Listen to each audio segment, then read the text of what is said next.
Oke ya, selanjutnya adalah pajak penghasilan pasal 25 ya. Nah, pajak penghasilan pasal 25 ini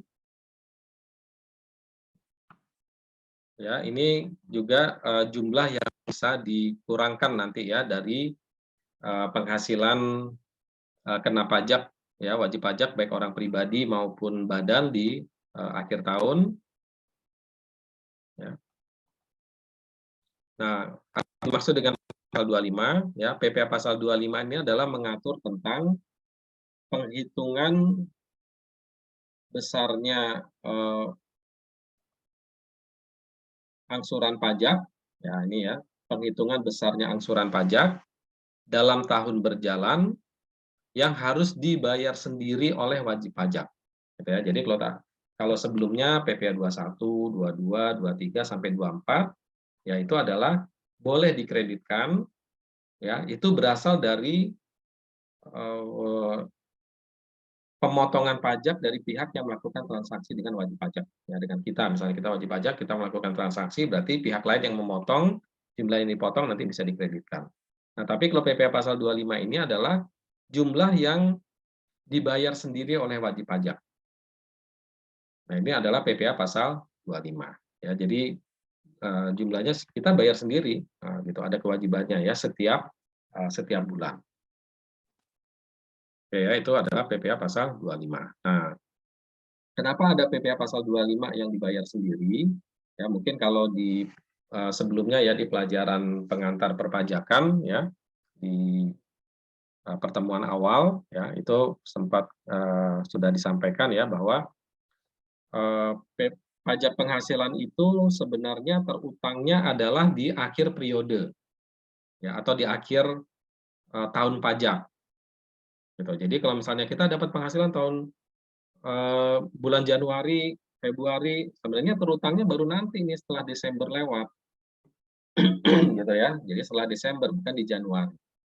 Nah, tetapi kemudian di Undang-Undang Pajak Penghasilan ini mengatur bahwa, angsuran pajak, gitu ya. Nah, tujuannya apa? Tujuannya adalah supaya nanti wajib pajak itu tidak merasa berat di dalam melakukan pembayaran pajak. Ya, jadi ini menerapkan, apa namanya, prinsip, azas pemungutan convenience to pay.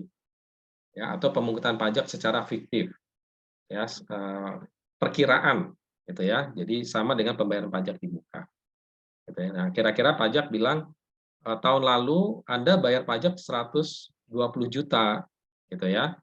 Berarti kira-kira tahun ini Anda juga akan bayar pajak 120 juta. Nah, daripada dibayar di akhir Desember 120 juta, udah deh dicicil aja, gitu ya. Dicicil ya dari Januari 10 juta, Februari 10 juta, Maret 10 juta, sehingga nanti pada bulan Desember Anda nggak berat, gitu ya.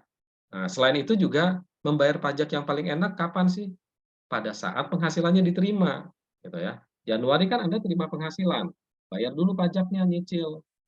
Nah, Februari terima penghasilan, bayar pajaknya, nyicil, gitu. Jangan nanti sudah bulan Desember, oh Anda udah pajak 120 juta, ngeluarin uang 120 juta sekaligus, tentu akan terasa berat dibandingkan kita mencicil 10 juta, 10 juta, 10 juta setiap bulan, gitu ya. Nah, ini adalah, menerapkan azas convenience to pay, ya, bayar pajak itu tidak memberatkan.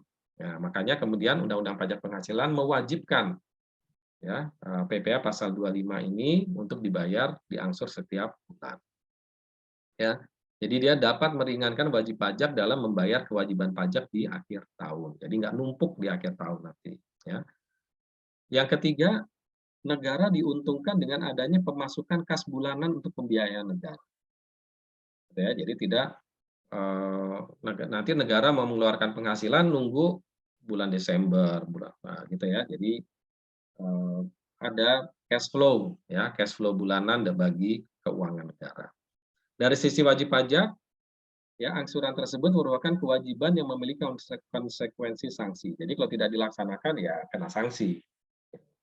Walaupun ada, mmm, apa, teori atau pemahaman atau aturan tentang bahwa PPh itu terutangnya di akhir tahun gitu ya, tetapi, PPh 25 ini diadakan untuk ya ini ya menjadi kewajiban, ya.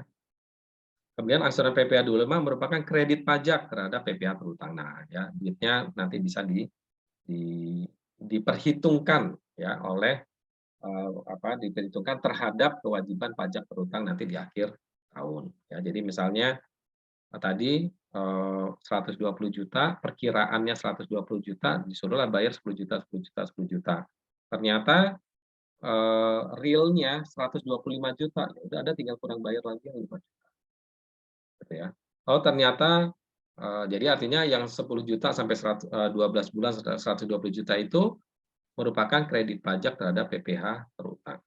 Ya. Kemudian hanya berlaku bagi wajib pajak badan dan orang pribadi yang memiliki usaha atau pekerjaan bebas. Jadi bagi karyawan tidak. Ya, ini hanya berlaku bagi wajib pajak badan dan orang pribadi yang mempunyai pekerjaan bebas. Kalau dia statusnya karyawan berarti tidak ada kewajiban PPh pasal 25. Bagaimana cara menghitung PPh pasal 25? PPh terutang pada SPT tahun lalu. Jadi misalnya tahun 2021 SPT-nya berapa? Ya, terutang ya, maksudnya PPh terutang pada SPT tahun lalu. Ya, misalnya kita mau menghitung berapa angsuran pajak tahun PPh 25 tahun 2022. Ya, berarti lihat di SPT tahun 2021. Kemudian dikurangi dulu dengan yang telah dipotong atau dipungut di dalam negeri dan di luar negeri ya. Dipotong PPh 21, dipotong PPh 22, 23 dan 24 ya. 24 tadi ya perhitungannya ya. Berapa yang boleh dikreditkan ya, bukan yang real dipotong ya, tetapi harus dibandingkan dulu dengan jumlah maksimum yang boleh dikreditkan ya. Nah, baru kemudian hasilnya dibagi dengan 12. Ya, 12 atau banyaknya bulan dalam bagian pajak ya kalau seandainya kewajiban pajaknya bukan Januari Desember. Ya, jadi misalnya dia baru buka usaha bulan Mei ya, berarti 8 bulan, Mei sampai Desember gitu ya. Oke ya, jadi ini cara menghitungnya ya. Kemudian perhitungan PPh 25 tersebut tidak berlaku untuk yang ini ya, tidak berlaku untuk wajib pajak baru ya, karena baru kan nggak ada SPT tahun lalu ya, jadi nanti ada cara perhitungan sendiri. Tidak berlaku untuk bank ya, karena bank ada metode tersendiri. Tidak berlaku untuk BUMN juga, mereka ada metode tersendiri. Wajib pajak go public juga, dan wajib pajak orang pribadi pengusaha tertentu ya, pengusaha tertentu itu yang punya usaha retail di banyak tempat gitu ya. Ini juga ada peraturan pemerintahnya tersendiri ya, peraturan Menteri Keuangan. Oke. Nah, contoh SPT PPh orang pribadi tahun 2019, Tuan Amir menunjukkan besarnya pajak penghasilan terutang ya. Jadi misalnya PPh terutangnya 60 juta. PPh 21 yang telah dipotong pemberi kerja adalah 10 juta. Dipungut ya, ini misalnya dia adalah berarti orang pribadi yang usaha ya atau pekerjaan bebas ya. Nah, sudah dipotong PPh 21 10 juta, sudah dipungut PPh 22 4 juta, dipotong PPh 23 4 juta, dan pajak luar negeri yang dapat dikreditkan, kayak ini asumsinya sudah bisa kreditkan 6 juta. Nah, hitunglah PPh pasal 25 tahun 2020. Oke ya, besarnya angsuran PPh 25 tahun 2020, PPh terutang 2019 60 juta. Kurangi dulu dengan kredit pajak dalam negeri dan luar negeri. Dalam negeri 10 juta, 4 juta ya, 21 10 juta, 22 23 24. Totalnya 24 juta berarti 36 juta. Ini adalah dasar perhitungan PPh 25 tahun 2020. Maka besarnya PPh 25 per bulan untuk tahun 2020 adalah 36 juta bagi 12. Maka PPh 25-nya adalah 3 juta per bulan.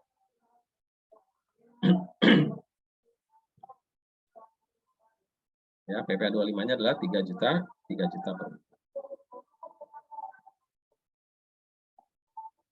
Oke, sampai sini ada pertanyaan?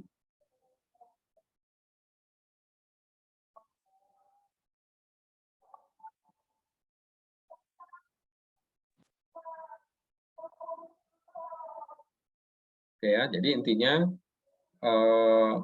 PPh terutang tahun sebelumnya gitu ya. Kemudian dikurangi dulu dengan PPh yang dipotong dan dipungut pihak ketiga. Nah, itu adalah 21, 22, 23, 24.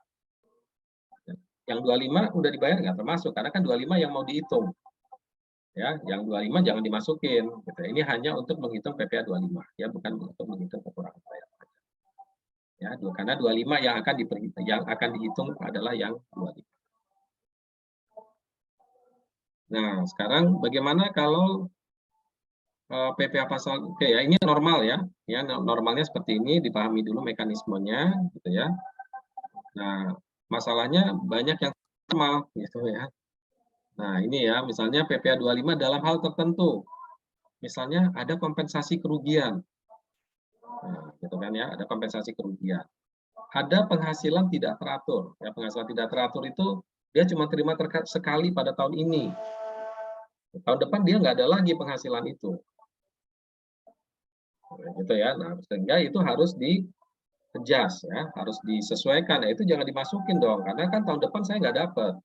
Gitu ya. Misalnya penghasilan dia normalnya adalah 1 miliar. Terus dia jual aset 500 juta. Dapat laba penjualan aset 500 juta. Sehingga penghasilannya kan jadi 1,5 miliar. Bayar pajaknya jadi 1,5 miliar. Tapi kan yang 500 juta itu jual aset tahun depan udah nggak ada lagi. Jadi kemungkinan tahun depan itu penghasilannya cuma 1 miliar. Kira-kira ya, kalau dengan asumsi bisnisnya sama. Bisnisnya tidak berubah, nah berarti kan dia penghasilannya cuma 1 miliar. Jangan dihitung PPh 25-nya dari penghasilan 500 juta.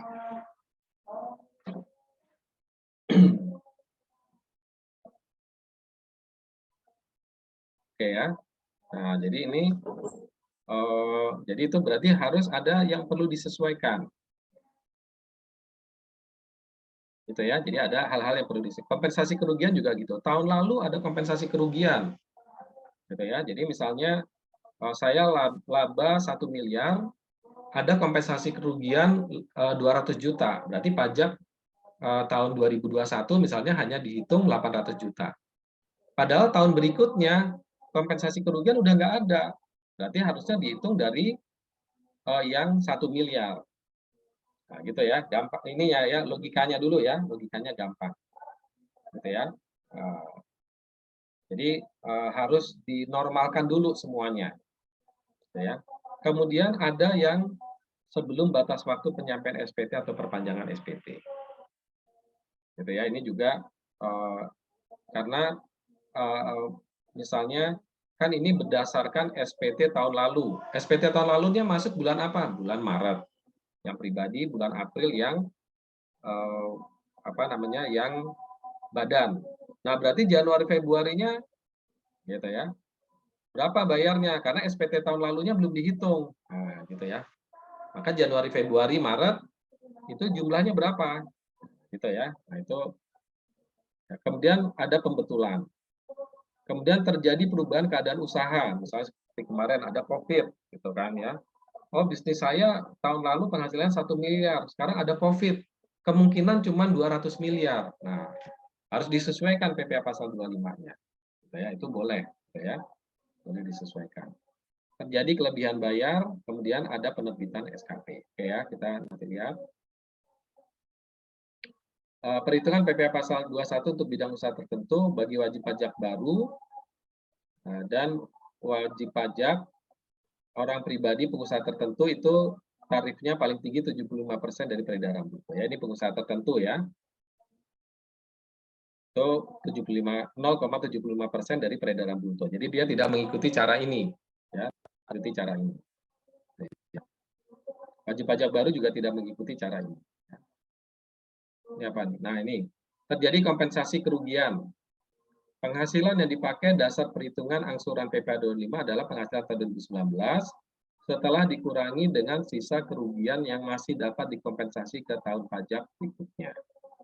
Apabila sisa kerugian gitu ya, habis dikompensasikan dengan penghasilan neto atau merupakan tahun pajak terakhir, maka angsuran PPh pasal 25 dihitung berdasarkan PPh terutang tanpa memperhitungkan kompensasi.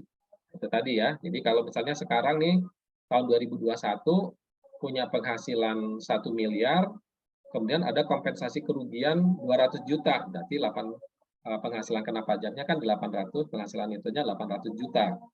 Nah, untuk menghitung sementara tahun 2022 sudah tidak ada lagi kompensasi kerugian karena sudah habis di tahun 2021.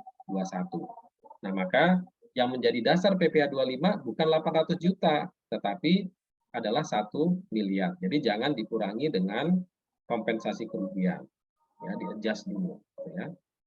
Nah, apabila penghasilan neto lebih kecil dari sisa kerugian yang dapat dikompensasikan, maka angsuran PPh 25-nya nihil. Jadi kalau misalnya sekarang penghasilannya 1 miliar, ternyata dari tahun lalu masih ada kompensasi kerugian 1,1 miliar yang bisa dikompensasikan, ya sudah berarti nol, gitu ya. Penghasilan kena pajaknya penghasilan ya kena pajaknya 1 miliar, tapi ada kompensasi kerugian 1,1 miliar, berarti kan tertutup. Ya udah, tidak ada PPh pasal, ya. Nah itu kompensasi ya. Nah ini ya, misalnya contohnya PTA tahun 2019 ya, misalnya penghasilannya 120 juta. Sisa kerugian tahun sebelumnya yang belum dikompensasikan adalah 150 juta. Maka sisa kerugian yang belum dikompensasikan di tahun 2019 adalah 30 juta. Gitu ya. Jadi tahun 2019 PTA nggak bayar pajak. Kenapa? Karena penghasilannya 120 juta, yang bisa dikompensasikan ada 150 juta. Gitu ya. Nah, sehingga dari 150 juta ini 120 jutanya boleh dikompensasikan sehingga penghasilannya 0. Oke ya, penghasilannya 0. Nah, maka tahun sisa yang 30 juta ya, 150 juta dikurangi 120 juta, 30 juta itu boleh dikompensasikan tahun 2020. Gitu ya. Nah, jadi bagaimana cara ngitungnya? Perkiraan PPh terutang tahun 2020 berarti pakai penghasilan tahun 2019 ya. Penghasilan 120 juta, tapi jangan dikurangi 120 juta, dia hanya dikurangin 30 juta saja, yaitu sisa yang bisa dikompensasikan tahun 2020. Ya. Kompensasi kerugian yang bisa dikompensasikan tahun 2020 adalah 30 juta. Nah, maka 120 juta kurangi 30 juta kali tarif PPh badan. Ya. Tarif PPh badannya 22% ya tahun 2020 ya. Nah, ingat ya nanti harus hati-hati dengan tahun ya.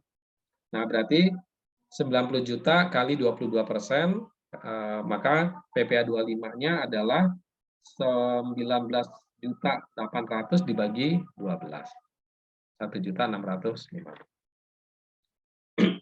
Tuh ya. Nah, jadi ini adalah dalam hal ada kompensasi kerugian. Nah, kalau ada penghasilan tidak teratur juga sama ya, intinya dikurangkan. Jadi ini misalnya tahun 2019 penghasilannya 150 juta, di antaranya penghasilan tidak teratur 90 juta. Itu berarti kan yang teratur hanya 60 juta. Nah, maka untuk tahun depan ya hanya 60 juta saja yang diperhitungkan kali 22% dibagi 12, hanya 1.100.000.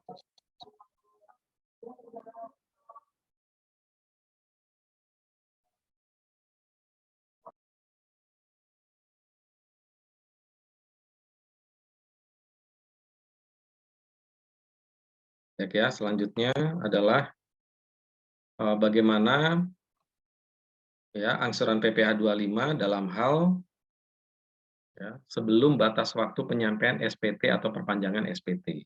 Ya, jadi tadi karena SPT tahunan disampaikan paling lambat bulan Maret ya untuk orang pribadi dan April untuk wajib pajak badan.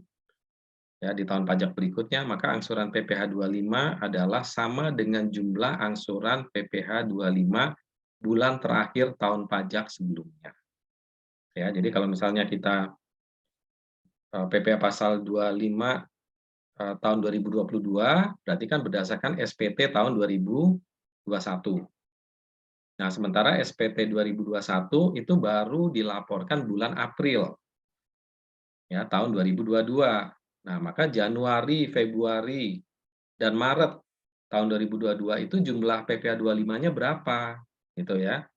Nah, maka PPh 25-nya itu adalah ya, sama dengan jumlah PPh 25 bulan terakhir tahun pajak sebelumnya. Jadi sama dengan PPh 25 pada bulan Desember tahun 2021.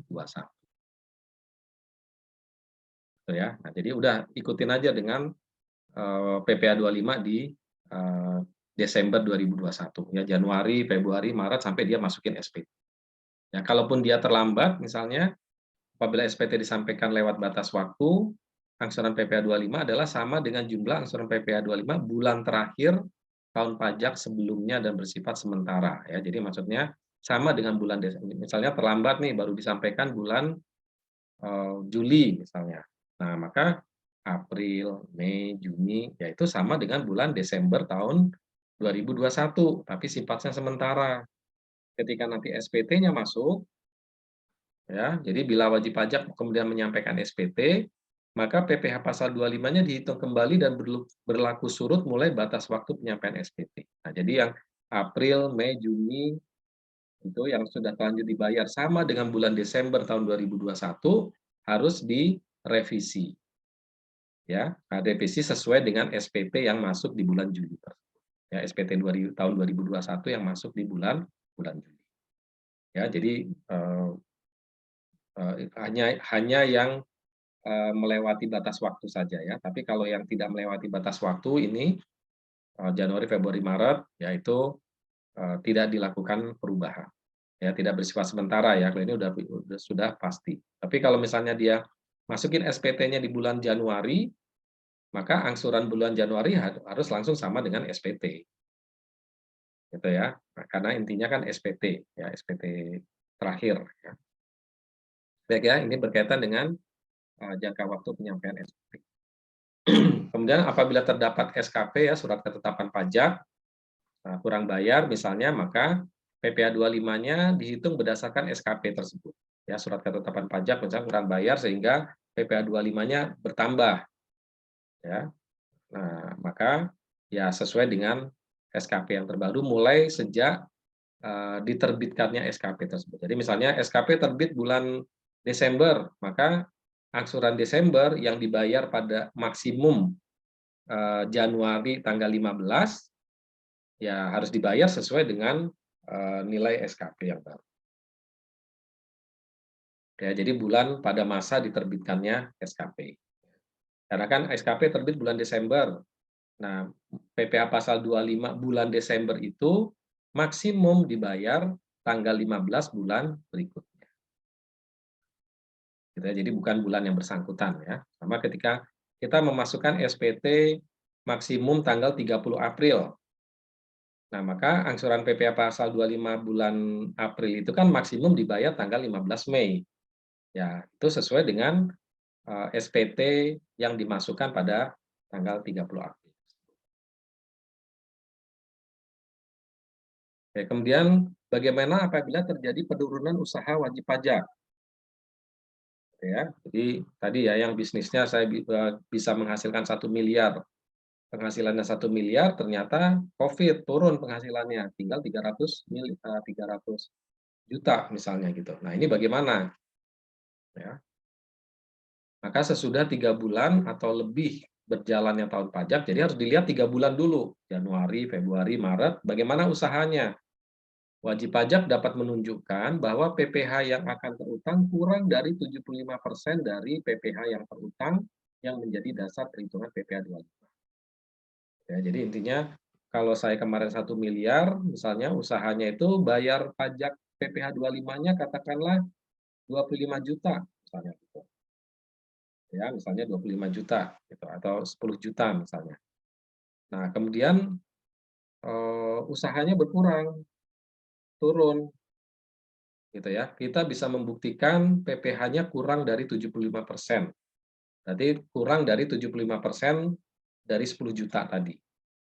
Ya, berarti cuman 7 juta, ya di bawah 75% kan? 7 juta ya 70%. Nah, itu maka kita boleh mengajukan permohonan untuk pengurangan PPh 25 untuk bulan-bulan yang tersisa. Ya, jadi Januari, Februari, Maret tetap bayar di berapa? Tetap bayar di 10 juta. Nah, nanti kemudian ajukan permohonan pengurangan. Nah, kira-kira sampai akhir tahun itu kita labanya berapa, PPh 25-nya berapa. Nah, itu kemudian nanti jadi mulai bulan April, Mei, dan seterusnya itu setelah dengan perhitungan yang benar. Ya, tapi ini harus diajukan permohonan ya, nanti disetujui atau tidak oleh otoritas pajak. Gitu ya. Kemudian WP tertentu, ya orang pribadi yang mempunyai satu atau lebih tempat usaha atau perdagangan grosir eceran, tidak termasuk perdagangan kendaraan bermotor dan restoran, barang konsumsi adalah barang yang dijual kepada konsumen akhir, bersifat final dan tidak mempunyai usaha lain selain dari usaha tokonya. Ini adalah WP orang pribadi ya. Yang tadi ya tarif nomor 7 tertentu ya.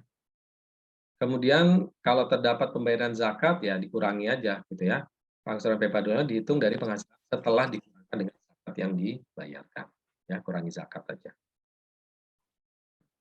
Untuk perbankan ya untuk perbankan itu dia mengikuti laporan ke OJK ya, ke OJK atau BI ya. Itu kan biasanya ada laporan 3 bulanan. Nah, berarti dia membayar PPh 25-nya itu berdasarkan laporan bulanan, laporan 3 bulanan tersebut. Jadi setiap 3 bulan bisa jadi akan berubah, gitu ya. Cara menghitungnya sama ya, cuman base-nya bukan SPT tahun lalu, tetapi laporan keuangan yang disampaikan kepada OJK. Ya. Kemudian WP lain dan WP perusahaan masuk bursa itu sama ya, laporan keuangan triwulan yang disampaikan ke Bursa Efek atau OJK. Ya, itu sama dasarnya dari situ. Sama dikurangi PPh 22, 23 ya, ini juga sama ya. Intinya cara menghitung sama, cuman base-nya itu bukan SPT tahun lalu, tetapi laporan triwulan. BUMN dan BUMD itu adalah berdasarkan RKAP, ya. Itu berdasarkan jadi dasarnya adalah rencana kerja dan anggaran pendapatan ya tahun pajak yang bersangkutan, ya, yang telah disahkan dalam RUPS atau Rapat Umum Pemegang Saham dikurangi biasa ya dikurangi PPh 23 dan lain-lain. Ya, nah, jadi RKAP ini harus disampaikan ke Direktorat Jenderal Pajak. Ya, nah ini berdasarkan data tersebut. Kemudian wajib pajak baru, ya, wajib pajak baru kenapa? Karena dia tidak ada SPT tahun lalu, ya. Maka penghasilan PPh pasal 25 untuk wajib pajak baru misalnya karena penggabungan, nah ini ya, karena penggabungan, peleburan, pengambil alihan usaha ya, akuisisi, ditetapkan sebesar penjumlahan angsuran pajak penghasilan 25 dari seluruh wajib pajak yang terkait sebelum, nah gitu ya. Jadi maksudnya gini ya, kalau misalnya ada wajib pajak yang diakuisisi gitu ya. Nah, jadi ada perusahaan A mengakuisisi perusahaan B. Ya kan berarti kan kapasitas usahanya menjadi lebih besar ya. Jadi perusahaan A mengakuisisi perusahaan B menjadi perusahaan A. Ya. Nah, berarti kan A bertambah besar kapasitas usahanya. Nah, maka PPh 25-nya harus gabungan dari PPh 25 A dan B sebelumnya. Gitu. Bukan cuma A doang gitu ya, bukan hanya A saja, tapi A dan waktu itu B-nya berapa bayarnya. Gitu. Sama kalau misalnya ada spin off ya, pemecahan ya di gitu ya, pemecahan usaha misalnya perusahaan A kemudian satu unit usahanya dipecah gitu ya. Nah, maka PPh 25-nya itu juga dipecah dua sesuai dengan proporsional. Gitu ya, PPh 25-nya yang A jangan misalnya PPh 25A yang perusahaan A tadinya 100 yang kemudian di spin off tuh menjadi anak perusahaan B katakanlah itu sebesar 25%-nya. Nah, berarti kan income-nya berkurang 25, tinggal 75. Ya udah dibikin proporsional aja. Nah, yang di sini bayar 75 di A, yang di B bayarnya 25. Oke ya. Nah, itu jadi kira-kira seperti itu ya untuk pemekaran usaha ya spin off ya, pemekaran usaha ya tadi ya, A kemudian pecah menjadi A dan B. Kemudian angsuran untuk masing-masing berdasarkan persentase, oke, nilai harta yang dialihkan ya itu ya berdasarkan nilai harta yang dialihkan ya B A ke B tadi. Kemudian untuk wajib pajak baru yang merupakan hasil perubahan bentuk badan usaha berjalan ditetapkan sebagai angsuran pajak 25 tahun sebelum terjadinya perubahan bentuk usaha, oke ya. Dalam wajib pajak baru sampai dengan A merupakan hasil penggabungan gitu ya, pemekaran itu maka mengikuti ketentuan ayat ini yang disebutnya ya. Nah, selain yang di atas maka PPh pasal 25-nya adalah 0. Ya, berarti kalau misalnya usaha yang baru itu tidak termasuk dalam kategori pemekaran, pemecahan, penggabungan gitu ya. Nah, berarti ya dia 0 gitu.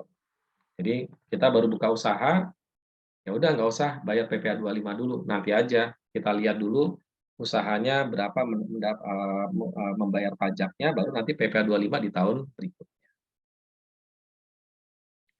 Ya, ini untuk wajib pajak baru. Oke, gitu. Ada pertanyaan untuk angsuran PPh pasal 25?